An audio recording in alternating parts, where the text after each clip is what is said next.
अस्सलाम वालेकुम।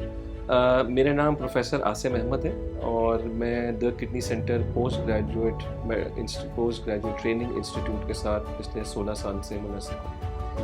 आज मैं कुछ आपको वर्ल्ड किडनी डे के बारे में और ख़ास तौर पे और कुछ जनरली गुर्दे के बारे में कुछ मालूमात और कुछ चीज़ें बताऊँगा। वर्ल्ड किडनी डे हर साल मनाया जाता है।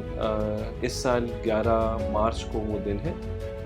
इस साल की थीम है kidney health for everyone everywhere and living well with kidneys. Basically मकसद ये है कि हर जगह पे लोगों को किडनी के अमराज से जो लोग जिनको मुतासर हैं वो अच्छी से अच्छी ज़िंदगी गुजार सकें। जैसा कि आपको मालूम होगा कि किडनी डिज़ीज़ बहुत ही अनफॉर्चुनेटली बहुत आम है और उसकी सबसे बड़ी वजह जो है वो डायबिटीज़ या शुगर का मर्ज़ है। उसके अलावा बहुत से और अमराज भी ऐसे होते हैं जो कि गुर्दे को मुतासर करते हैं। जब गुर्दा एक दफ़े मुतासर हो जाता है तो जैसे वक्त गुजरता है वो कुछ ना कुछ उसमें ख़राबी और पेचीदगियाँ बढ़ती चली जाती हैं और इसीलिए ये इनिशियली बहुत ज़रूरी है कि हर बीमारी की तशख़ीस जल्द से जल्द हो सके ताकि उस बीमारी का इलाज हो सके, ताकि उस बीमारी की वजह से जो कॉम्प्लिकेशंस होती हैं वो स्पेशली वो जो कि गुर्दे की कॉम्प्लिकेशंस हैं वो ना हो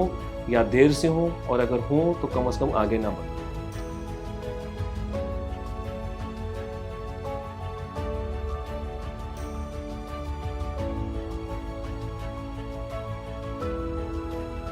अनफॉर्चुनेटली इसके बावजूद बहुत सारे अमराज ऐसे होते हैं स्पेशली डायबिटीज़ जिसकी वजह से गुर्दे नाकारा हो जाते हैं या जिसको हम कहते हैं गुर्दे फेल हो जाते हैं। और जब गुर्दे एक दफ़े फेल हो जाते हैं तो फिर उसके लिए आपके पास दो ही ऑप्शंस रह जाते हैं। एक तो ये है कि आप गुर्दे की पेवंदकारी करें जिसको आप ट्रांसप्लांट कहते हैं, और दूसरा डायलिसिस है।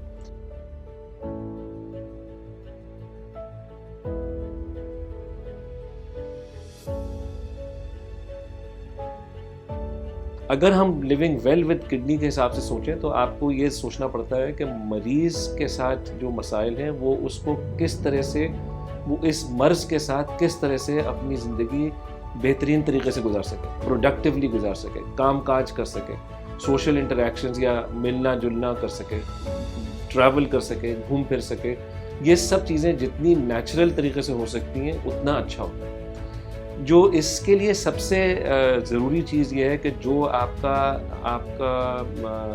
ट्रीटमेंट हो रहा है, जैसे अगर डायलिसिस फॉर एग्ज़ाम्पल हम ले लें तो डायलिसिस का ट्रीटमेंट के साथ आपको अच्छे से अच्छा डायलिसिस ट्रीटमेंट हो ताकि आपको जो बीमारी के मसाइल हैं वो ना हो कम से कम। अच्छे से अच्छा डायलिसिस ट्रीटमेंट का मतलब ये होता है कि डायलिसिस जो है वो हफ्ते में 3 बार की जाए, कम से कम 4 घंटे का एक सेशन हो। अब अगर आपको यूँ समझ लीजिए कि अगर 4 घंटे हफ्ते में 3 बार आना है तो इसका मतलब ये होता है कि उस मरीज़ को 1 महीने में 13 डायलिसिस करनी है।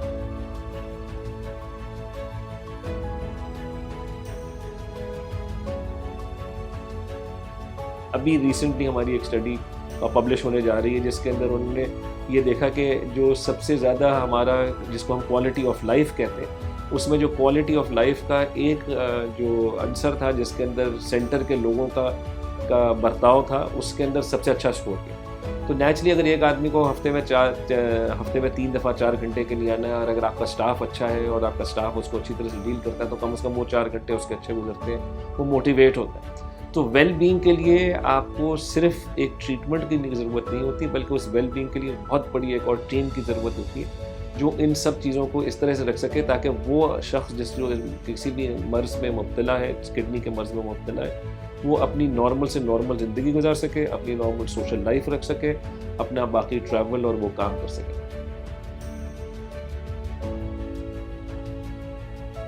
किडनी सेंटर में पिछले साल हमने तकरीबन 60,000 डायलिसिस किए जिसमें से 40,000 से ज़्यादा डायलिसिस हमने सपोर्ट किए या वेलफेयर पे किए। ایک ڈائلیسس سیشن 4 گھنٹے کا، ہفتے میں 3 دفعہ، یعنی کہ ایک مریض کو تقریباً 13 دفعے ڈائلیسس سینٹر آنا پڑتا ہے۔ ایک ڈائلیسس سیشن کی تقریباً قیمت 4,000 روپے ہوتی ہے، اور اس کو اگر آپ 13 سے ضرب دے دیں تو آپ اس کا اندازہ کر سکتے ہیں کتنا خرچہ ہوتا ہے۔ اس کے علاوہ اس کے دوائیوں کا خرچہ ہوتا ہے۔ تو اس لیے میری آپ لوگوں سے سب سے یہ اپیل ہوتی ہے کہ آپ لوگ ایک اسپانسر آف پیشنٹ کر لیں، 1 سال کے لیے کر لیں، مہینے کے لیے کر لیں، جو بھی آپ مخیر حضرات ہیں جو پیسے دے سکتے ہیں وہ اس میں ڈونیشن یا فنڈنگ دیں، تو ہم اور مریضوں کو بھی زیادہ مستفیض کر سکتے ہیں۔